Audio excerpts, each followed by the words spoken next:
América Latina también tuvo hechos muy relevantes que marcaron la agenda en este año. Se dieron 3 elecciones presidenciales en esta parte del mundo, en México, Brasil y Paraguay también.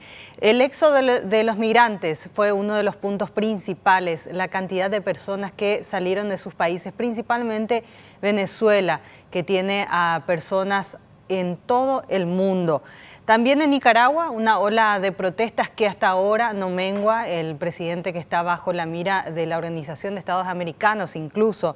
En México, la izquierda que llegó al poder de la mano de AMLO, Andrés Manuel López Obrador. El Papa Francisco, que visitó Chile en medio de la crisis eclesiástica católica más grande que se está dando en este país, son algunos de los acontecimientos más importantes en este año.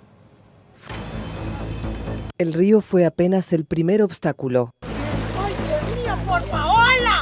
No hubo quien les impidiera seguir adelante. Miles de personas en busca de un sueño, una vida mejor. Cientos de centroamericanos partieron en caravanas que llegaron hasta México con la meta de ingresar a Estados Unidos. Al gobierno del presidente Donald Trump no le gustó. Reforzó la seguridad en la frontera y decretó que no se podrá otorgar asilo a quienes crucen ilegalmente. La crisis humanitaria impacta a América Latina. El éxodo de venezolanos es considerado por la ONU el mayor en la historia reciente de la región. Venezuela atraviesa una profunda crisis política y económica con una hiperinflación gigantesca. 2.300.000 personas dejaron el país desde 2015. Colombia y Perú son los que han recibido más venezolanos. En Venezuela, Nicolás Maduro celebró su reelección. Su principal rival, Henry Falcón, no reconoció el proceso electoral cuestionado por países latinoamericanos, Europa y Estados Unidos.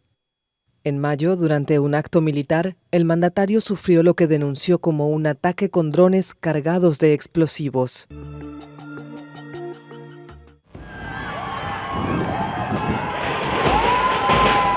Otros países de la región también vivieron crisis políticas. En Nicaragua, las protestas dejaron cientos de muertos. Las manifestaciones contra la reforma del sistema de jubilaciones comenzaron en abril, pero rápidamente se convirtieron en pedidos de renuncia del presidente Daniel Ortega. Miles de nicaragüenses escaparon a la vecina Costa Rica por miedo a ser encarcelados.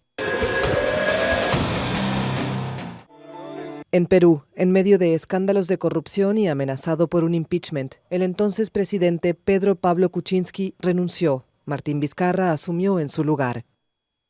El año no fue nada bueno para la familia Fujimori.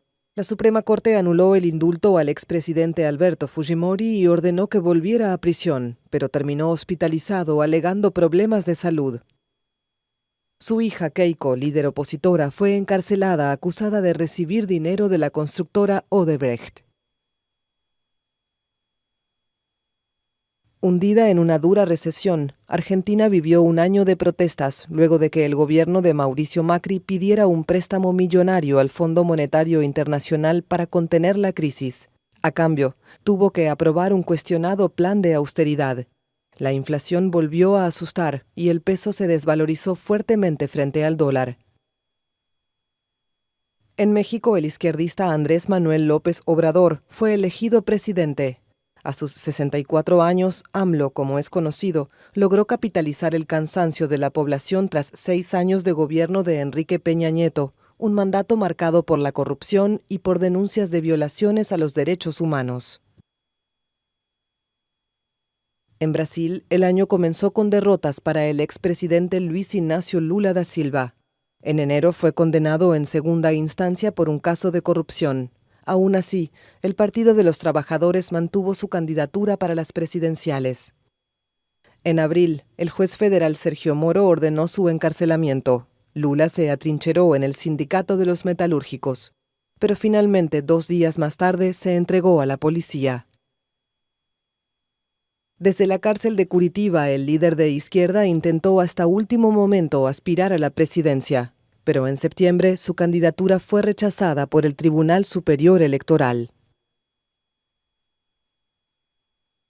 Fue una elección marcada por la violencia, tiros en la caravana de Lula en Paraná y el ataque al entonces candidato Jair Bolsonaro fueron algunos de los momentos más tensos. El ex capitán del ejército fue apuñalado en el abdomen durante un mitin con seguidores. Debió ser sometido a 2 cirugías y no pudo hacer más campaña en las calles. Pero su figura no dejó de crecer en medio de polémicas. Hubo movilizaciones masivas en su contra, pero también a favor.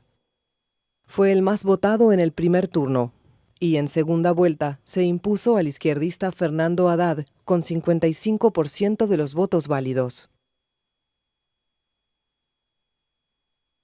Parte de la historia de Brasil convertida en cenizas. En septiembre, un incendio destruyó el Museo Nacional de Río de Janeiro, una de las joyas culturales más preciadas de Brasil, con un acervo de más de 20 millones de piezas. Un año que va a pasar para la historia, Sara, definitivamente, con todos los hechos que estamos viendo internacionales, pero en nuestro país también. Creo que va a quedar totalmente registrado en la memoria de todos los paraguayos. Y este recuento excelente que ha hecho hoy ABCTV para refrescar un poco la memoria, porque a veces olvidamos rápido algunas cosas, pero esto nos trajo a luz nuevamente algunos hechos que no van a pasar desapercibidos. No van a pasar. Y simplemente nosotros aquí desde ABC Noticias Central, desde todo el equipo del grupo ABC, les deseamos próspero, muy próspero 2019, lleno de salud, lleno de felicidad. Que así sea, nos despedimos hasta otra ocasión. Chao.